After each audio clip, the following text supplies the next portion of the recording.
नमः शिवाय। हर हर महादेव। भगवान श्री कृष्ण ने बताया, ये दो बातें अगर मनुष्य समझ जाए तो औलाद पे आई हुई मृत्यु भी टल जाएगी। एक समय गोकुल नगरी में नंद नंदन भगवान श्री कृष्ण राजभवन के दिव्य शय्या स्थल में शांत चित्त होकर विश्राम कर रहे थे। राजभवन में मृदुल दीपक ज्योति प्रज्वलित थी। बंसी की मधुर ध्वनि मानो अभी अभी मौन में विलीन हुई हो। उस समय संपूर्ण गोकुल में अलौकिक शांति व्याप्त थी। उसी क्षण महारानी सत्यभामा देवी, जिनका मुख तेजस्वी था और नेत्रों में गंभीर विचारों की रेखा स्पष्ट झलक रही थी, राजभवन में प्रवेश करती है। सत्यभामा देवी को समीप आता देख करुणा सागर भगवान श्री कृष्ण सैया से उठकर मधुर वाणी में बोले, हे देवी सत्यभामे, तुम्हारा आगमन मेरे लिए परम सौभाग्य का विषय है। आओ समीप पधारो। बताओ आज किस प्रयोजन से तुम्हारा यहाँ आगमन हुआ है। तब देवी सत्यभामा ने करबद्ध होकर किंचित विनय और किंचित उत्कंठा के साथ कहा, हे प्रभु सर्वज्ञ सर्वेश्वर, मेरे मन में एक अत्यंत गूढ़ प्रश्न उत्पन्न हुआ है। वही प्रश्न हृदय में बार बार उदित होकर मुझे व्याकुल कर रहा है। उसी के समाधान हेतु मैं आपके श्री चरणों में उपस्थित हुई हूँ।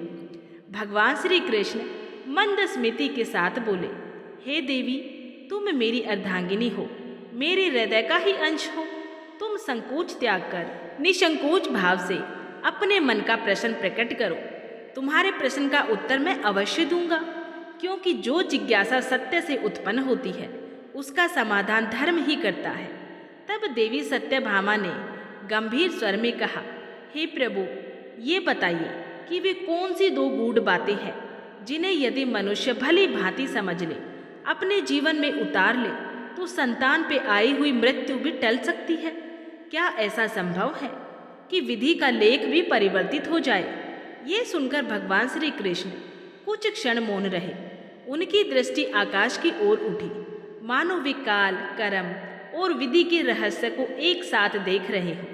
तत्पश्चात उन्होंने गंभीर और दिव्य वाणी में कहा, हे देवी सत्यभामे, ये प्रश्न अत्यंत दुर्लभ है। ये रहस्य साधारण नहीं है और ना ही इसे सीधे शब्दों में समझाया जा सकता है। ये ऐसा तत्व है जो कथा के माध्यम से ही हृदय में उतरता है। मैं तुम्हें ये रहस्य एक अत्यंत पवित्र, पुराणोक्त और धर्मयुक्त कथा के माध्यम से बताऊंगा। उस कथा को जो व्यक्ति श्रद्धा, विश्वास और एकाग्रता से सुन लेता है, वो स्वयं ही समझ जाता है कि वे कौन सी दो बातें हैं जो केवल जीवन को ही नहीं अपितु मृत्यु के विधान को भी स्थगित कर देती हैं। तब सत्यभामा देवी ने अत्यंत विनय पूर्वक कहा, हे जगतपते, मैं उस कथा को पूर्ण श्रद्धा, शुद्ध चित्त और स्थिर मन से सुनूंगी। आप कृपा करके वो पावन कथा आरंभ करें। तब भगवान श्री कृष्ण ने आशीर्वाद दृष्टि से सत्यभामा को देखा और कहा, हे देवी, जो भी इस कथा को अंत तक सुनता है, जो इसके भाव को हृदय में धारण करता है, वो ये भली भांति समझ लेता है कि मनुष्य के जीवन में वे कौन सी दो दिव्य तत्व है जिनके सामने काल भी नतमस्तक हो जाता है। इसके पश्चात भगवान श्री कृष्ण ने वो दिव्य कथा आरंभ की, जिसे सुनकर न केवल सत्यभामा अपितु स्वयं मृत्यु भी मौन हो जाती है। भगवान श्री कृष्ण कहते हैं, हे देवी, प्राचीन काल की बात है। एक काशी नाम की प्रसिद्ध सुंदर नगरी है, जिसे महादेव की नगरी कहा जाता है और काशी को देव नगरी के रूप में भी पूजा जाता है। उस काशी नगरी में सूरजमल नाम के एक राजा हुआ करते थे। राजा सूरजमल बहुत ही धर्मात्मा व्यक्ति थे। राजा सूरजमल की पत्नी बड़ी ही पतिव्रता और संस्कारी रानी थी। रानी का नाम था चंद्रप्रभा। वो दोनों पति पत्नी भगवान भोले बाबा के बहुत बड़े भक्त थे। भगवान भोले बाबा की आराधना करने के लिए मंदिर में जाना उनके प्रतिदिन का नियम था। राजा सूरजमल धर्मपूर्वक अपने राज्य का संचालन कर रहे थे। राजा के राज्य में कोई भी व्यक्ति दुखी नहीं था। समस्त जनता सुख और वैभव से संपन्न थी। चारों तरफ खुशियां ही खुशियां थी। तब भगवान श्री कृष्ण कहते हैं कि हे सत्यभामे, इसी प्रकार धीरे धीरे कुछ समय बीत गया। परंतु राजा के यहाँ कोई संतान पैदा नहीं हुई। राजा की आयु भी ढलती जा रही थी, लेकिन उनके घर में अभी भी कोई बालक पैदा नहीं हुआ था।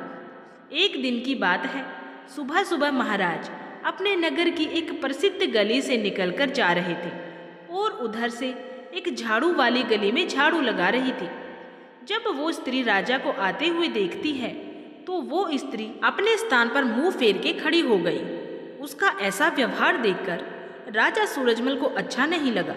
महाराज उस समय तो भगवान शिव की पूजा करने मंदिर जा रहे थे, लेकिन उन्होंने उस स्त्री को कुछ नहीं कहा।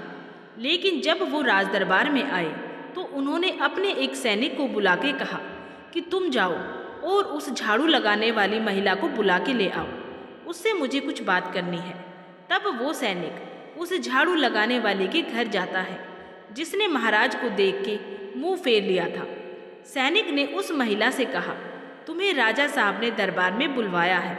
तब वो झाड़ू लगाने वाली मन में विचार करने लगी कि महाराज का आदेश है, टाल तो नहीं सकती हूँ, इसीलिए चलना पड़ेगा।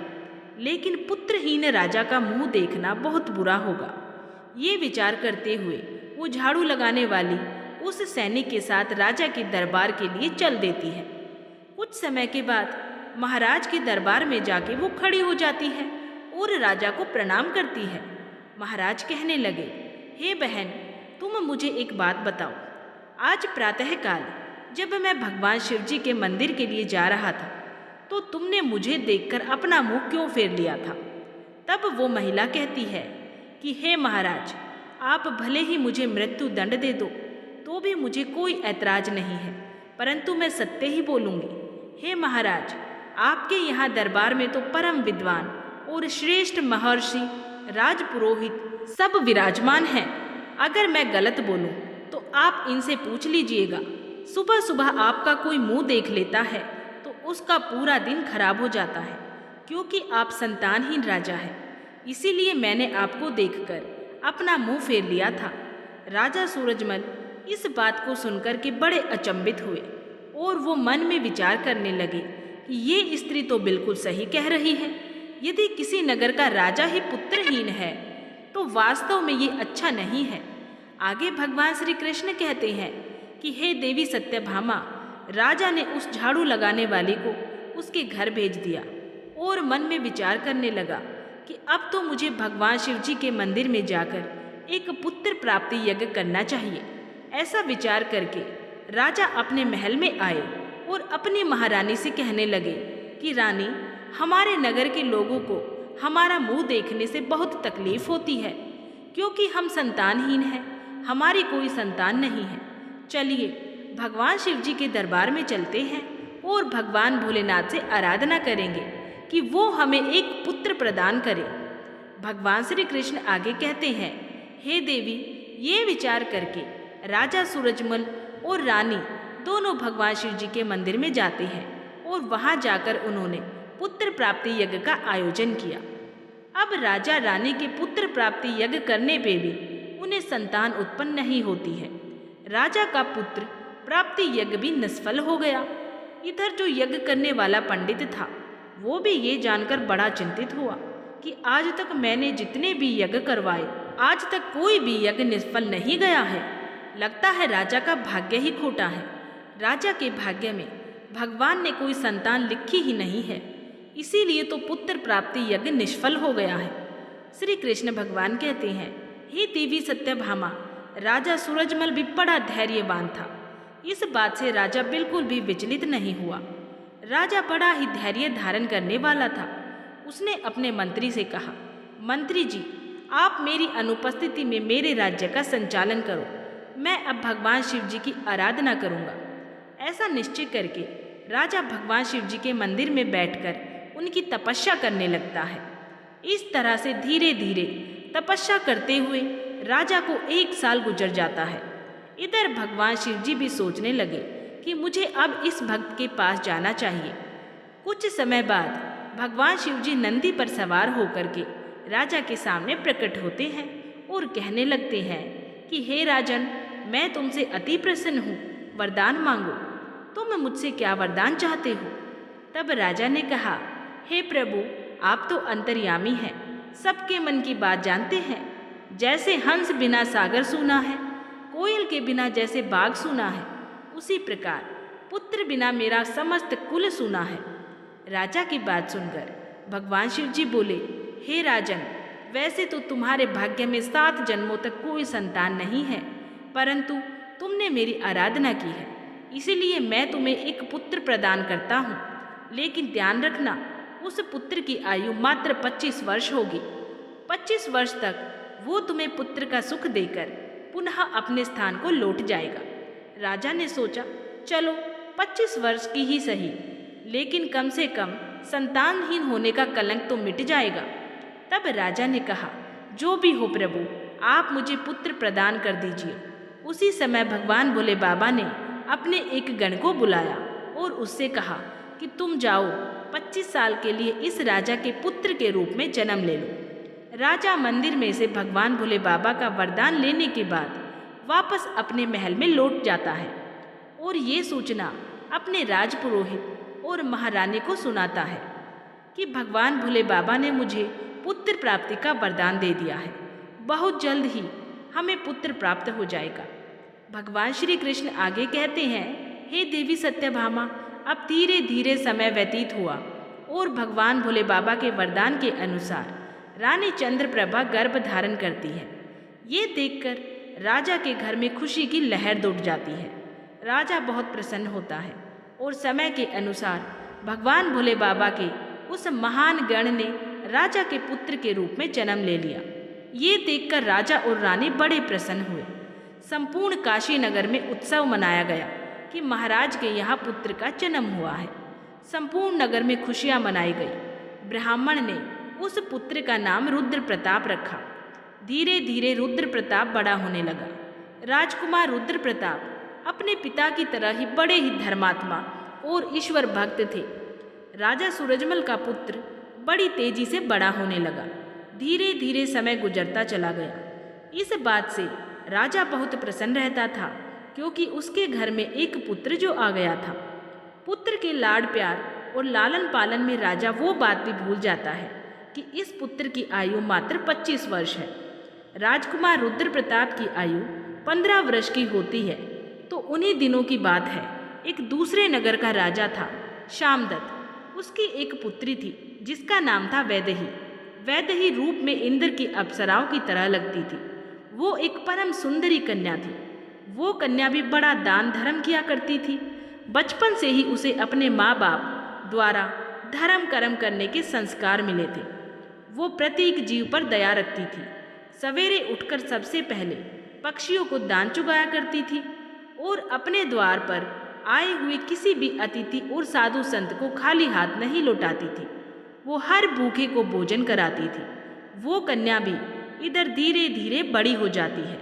महाराज शामदत्त ने जब राजा सूरजमल के पुत्र रुद्र प्रताप के बारे में सुना कि महाराज सूरजमल का एक बड़ा ही धर्मात्मा और तेजस्वी पुत्र है, तो उन्होंने सोचा कि यही मेरी पुत्री के लिए सुयोग्य वर है।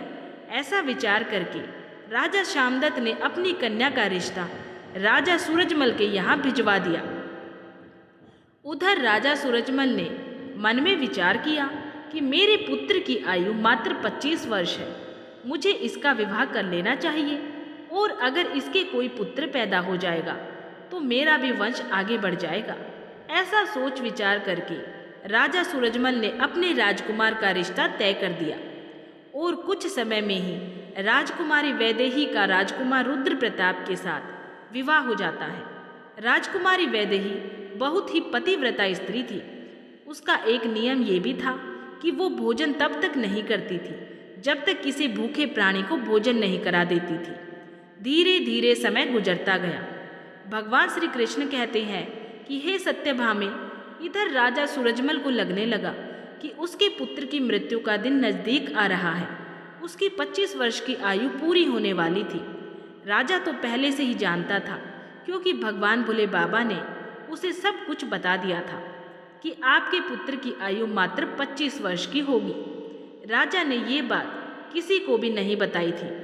धीरे धीरे राजा की चिंता बढ़ती जा रही थी। जैसे जैसे राजकुमार की उम्र बढ़ रही थी, वैसे वैसे राजा की चिंता बढ़ रही थी। धीरे धीरे जब राजकुमार की आयु में मात्र 4 दिन शेष रह गए तो राजा सोचने लगा कि अब मैं क्या करूं? मेरा पुत्र तो 4 दिन के बाद मृत्यु को प्राप्त हो जाएगा। अपने मोह के कारण भगवान भोले बाबा के वरदान को भी राजा भूल जाता है और पुत्र में आसक्ति होने की वजह से वो बीमार पड़ जाता है। वो अपने पुत्र की मृत्यु की बात सबको बताकर उन्हें भी चिंता में नहीं डालना चाहता था। अब तो राजा ने चिंता के मारे भोजन करना भी छोड़ दिया। इधर जब वो दिन आ गया जिस दिन उसके पुत्र की मृत्यु होने वाली थी, उस दिन राजा सुबह से ही भगवान भोले बाबा के ध्यान में डूब गया और कहने लगा, हे प्रभु, मेरे पुत्र के जाने का दुख सहन करने की मुझे शक्ति प्रदान करिए। विधि के लिखे को तो कोई नहीं बदल सकता।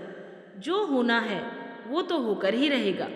उस राजकुमार की जो नवविवाहिता पत्नी थी वो प्रतिदिन भूखे को भोजन कराया करती थी, पक्षियों को दाना चुगाया करती थी। रोज की तरह उस दिन भी वो अपने धर्म कर्म में लगी हुई थी। इधर यमलोक में यमराज ने देखा कि आज राजकुमार रुद्र प्रताप की मृत्यु का दिन है, तो यमराज तुरंत अपने 2 दूत को आदेश दे देते हैं कि जाओ, अब से 1 घंटे के बाद तुम्हें राजकुमार रुद्र प्रताप के प्राण उसके शरीर से निकाल कर लाने हैं। लेकिन राजकुमार रुद्र प्रताप के प्राण तुम ऐसे नहीं निकाल सकते हो।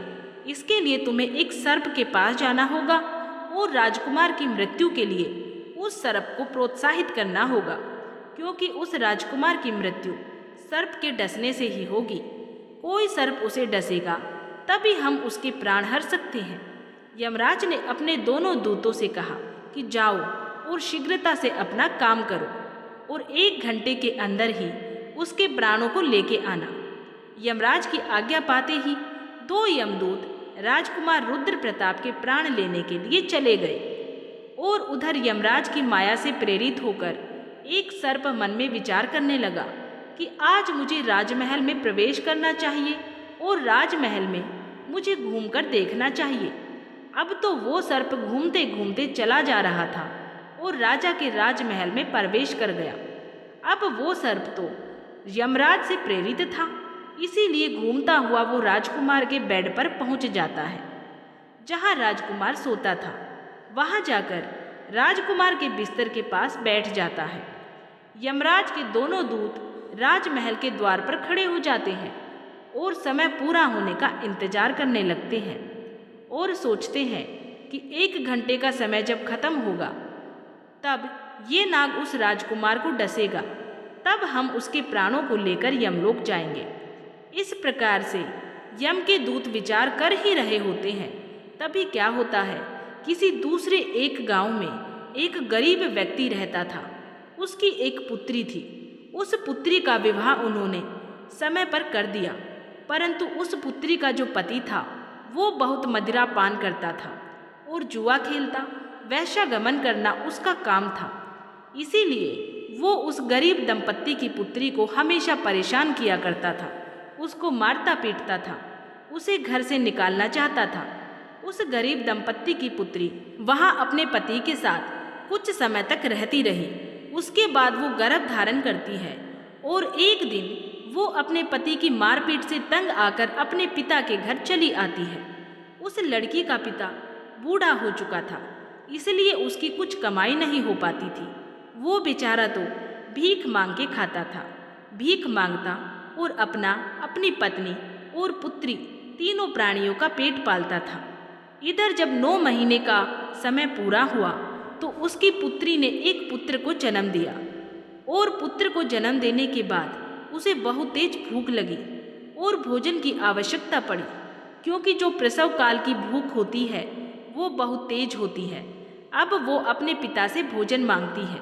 वो बेचारा गरीब ब्राह्मण भोजन लेने के लिए आसपास के गांव में चला जाता है, लेकिन उसके रोज रोज मांगने के कारण उसको लोग भीख भी नहीं देते हैं और उस गरीब को कोई भी खाने को भोजन नहीं देता है।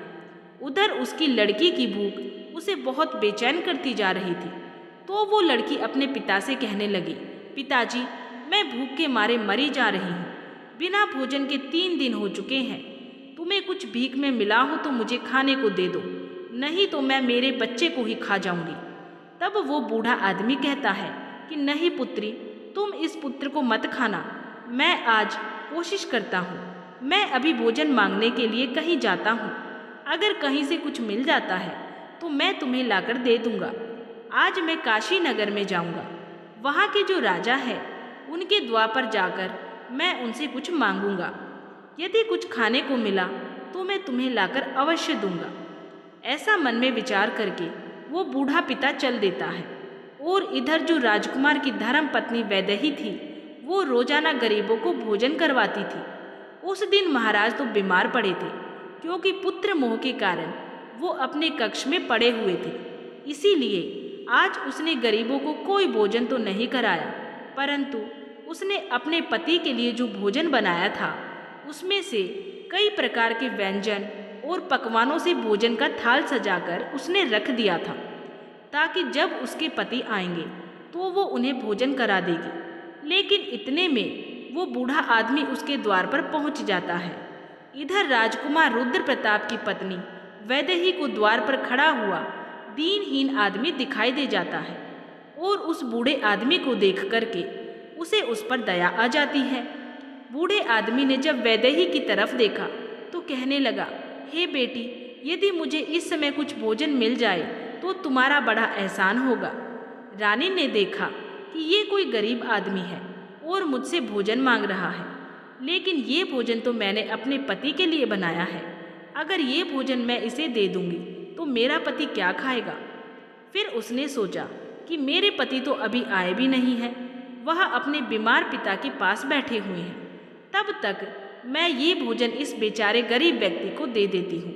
मेरे पति जब आ जाएंगे तो मैं उनके लिए और भोजन तैयार करा दूंगी। ऐसा सोचकर राजकुमारी वैदेही ने जो भोजन अपने पति के लिए बना के रखा था, उन स्वादिष्ट व्यंजनों से सजी हुई थाली उस गरीब बूढ़े आदमी को दे दी। बूढ़ा आदमी उस भोजन को लेके चला जाता है। वो बड़ी शीघ्रता से चलता हुआ और भोजन को लेकर के अपने घर चला जाता है, क्योंकि उसकी पुत्री 3 दिन से भूखी थी। और इधर जो राजा का पुत्र था, अपने पिता की देखभाल करने के बाद, उनको वैद्य को दिखाने के बाद राजा के कक्ष से निकलकर अपने कक्ष की ओर जाने लगता है। उसके महल के द्वार पर 2 यमदूत तैयार खड़े थे, और वो नाग उसको डसने के लिए उसके बिस्तर पर बैठा हुआ था। उधर उस वृद्ध ने वो भोजन ले जाकर अपनी पुत्री को दे दिया।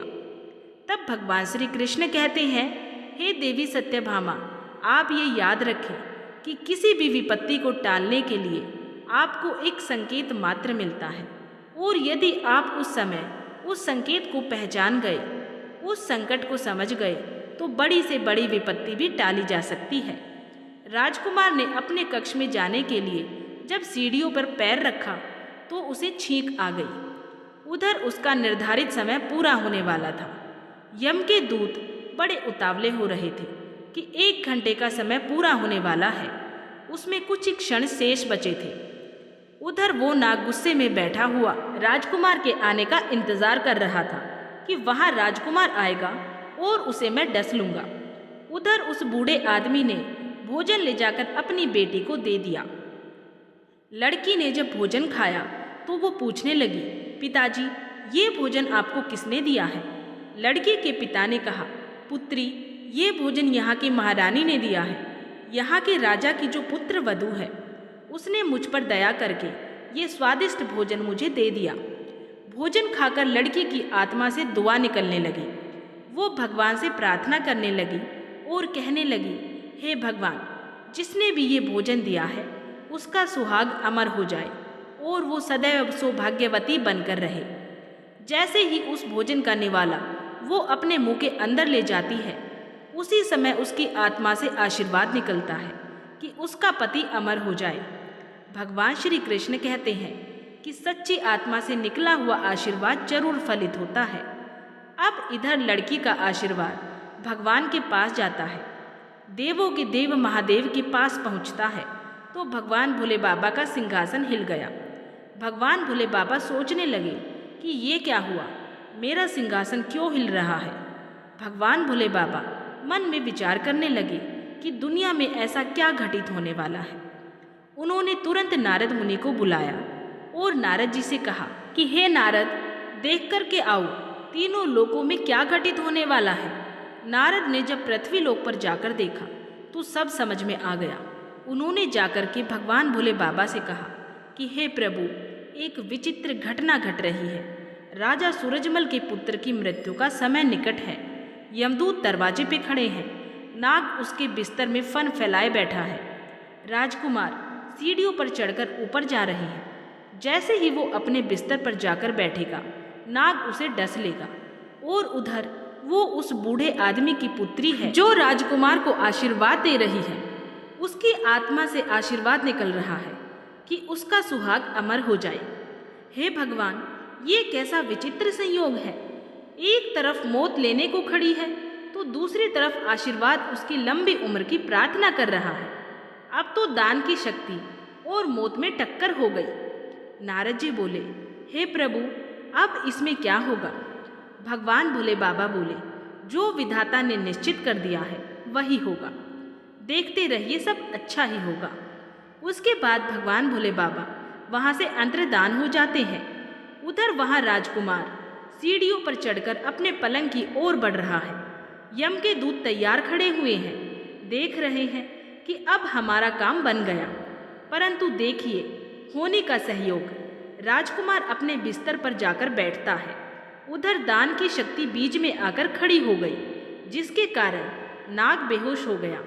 उससे चला भी नहीं जा रहा था।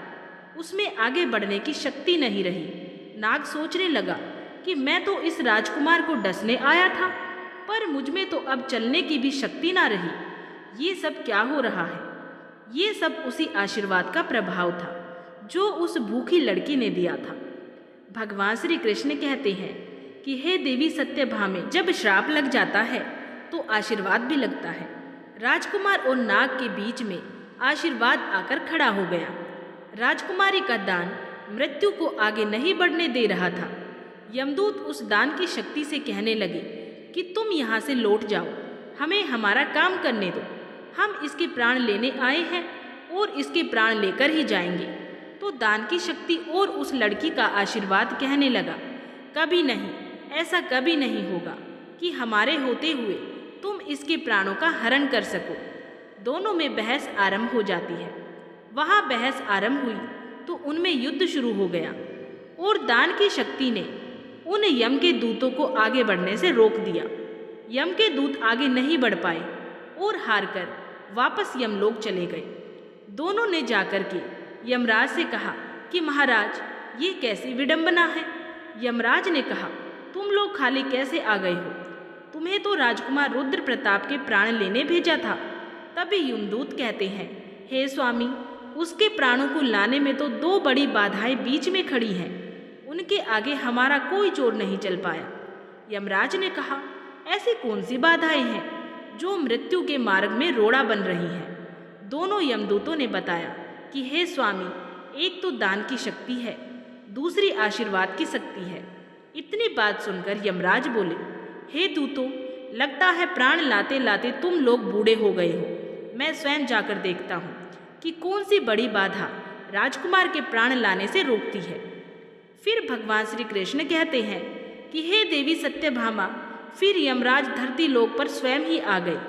उधर भगवान भोले बाबा ने मन में सोचा कि अब मुझे इनमें समझौता कराना होगा, क्योंकि यमराज इनसे जीत नहीं पाएंगे और अगर यमराज हार गए तो ये प्रकृति के नियमों का उल्लंघन होगा। यमराज जब वहाँ उपस्थित हुए तो वही भगवान शिव जी भी प्रकट हो गए। यमराज ने भगवान भोले बाबा को देखा तो भगवान भोले बाबा को देख करके उनके चरणों में प्रणाम किया। भगवान भोले बाबा यमराज से बोले कि हे यमराज, आप नहीं जानते हो, आपके विधान के अनुसार इसकी आयु पूर्ण हो चुकी है, परंतु आप मुझे ये बताइए कि क्या श्राप नहीं लगता है। श्राप तो मुझे भी झेलना पड़ा था, श्री हरि विष्णु को और ब्रह्मा जी को भी झेलना पड़ा था। क्या आपने श्राप के कारण मृत्यु लोक में जन्म नहीं लिया था। यमराज कहने लगे, हे भगवान, वह तो मुझे ऋषि के श्राप का मान रखना था।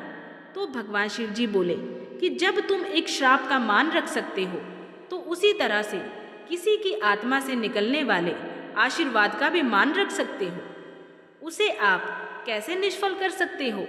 यमराज भगवान भोले बाबा से बोले कि हे प्रभु, अब इसका उपाय आप ही बताइए, मैं क्या कर सकता हूँ?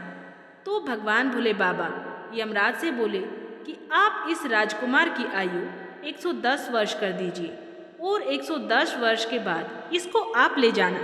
यह उस शक्ति के आशीर्वाद के कारण और वरदान के कारण मृत्यु के योग्य नहीं रहा है, इसीलिए मृत्यु को इसने जीत लिया है। भगवान भोले बाबा के कहने पर यमराज ने प्रकृति के नियमों में परिवर्तन कर दिया और राजकुमार रुद्र प्रताप की आयु को बढ़ाकर 110 वर्ष कर दिया। उसके बाद यमराज यमलोक को वापस लौट जाते हैं। इधर राजकुमार रुद्र प्रताप की आयु 110 वर्ष की हो जाती है। भगवान श्री कृष्ण कहते हैं, हे सत्यभामे, इस प्रकार से एक भूखे को भोजन दान देने पर राजा की औलाद पर आई मृत्यु भी टल गई। इसलिए तो मनुष्य के अच्छे कर्म, दया भाव, दीनहीन की सेवा मृत्यु को भी टालने का सामर्थ्य रखते हैं। लेकिन मनुष्य को ये देखना चाहिए कि जिसको वो दान दे रहे हैं वो उस दान का पात्र होना चाहिए, अर्थात वो दान देने के योग्य है या नहीं है। यदि मनुष्य सुपात्र को दान देते हैं तो उस दान के सामने मौत भी पराजित हो जाती है। यदि कोई व्यक्ति किसी की सेवा करके और उसके कठिन समय में काम आकर के उसकी मदद करता है और यदि किसी का आशीर्वाद लेता है तो वो आशीर्वाद मृत्यु को भी टाल सकता है। दान की और आशीर्वाद की शक्ति बहुत बड़ी होती है। उस शक्ति से बड़ा संकट भी टाला जा सकता है। इस प्रकार से भगवान श्री कृष्ण ने देवी सत्यभामा को बताया कि वो कौन सी 2 बातें हैं जो औलाद पर आई मृत्यु को भी टालने की शक्ति रखती है। जय श्री कृष्णा। राधे राधे। मैं उम्मीद करती हूँ कि आप सभी को ये कथा, ये कहानी पसंद आई होगी। अगर आप सभी को ये कहानी अच्छी लगी है तो इस वीडियो को लाइक ज़रूर करें और ऐसी ही धार्मिक कहानियाँ सुनने के लिए हमारे चैनल शिव राम कथाएँ को सब्सक्राइब करना बिल्कुल भी ना भूलें।